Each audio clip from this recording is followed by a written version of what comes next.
iyi ni Mfata Ikiganza TV. Yeni twari Ndayishimiye.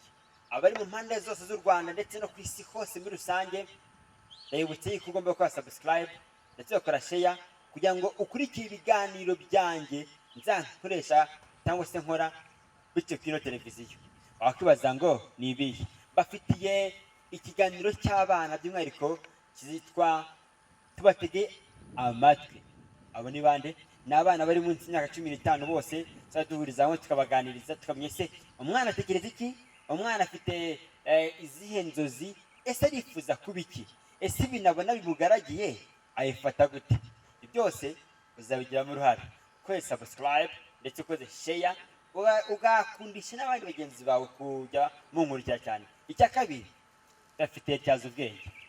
Kuri iyi si kugira ngo ube umumenyi ni ukubanza kumenya, ukamenya ubumenyi cyangwa se ukagira ubumenyi muri rusange. Icyo usabwa nta kindi ni ukubidukurikira.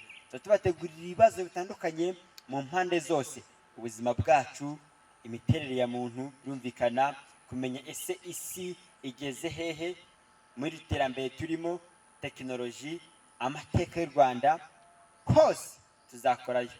Watsinze neza, washubije neza, nuko mu igihembo.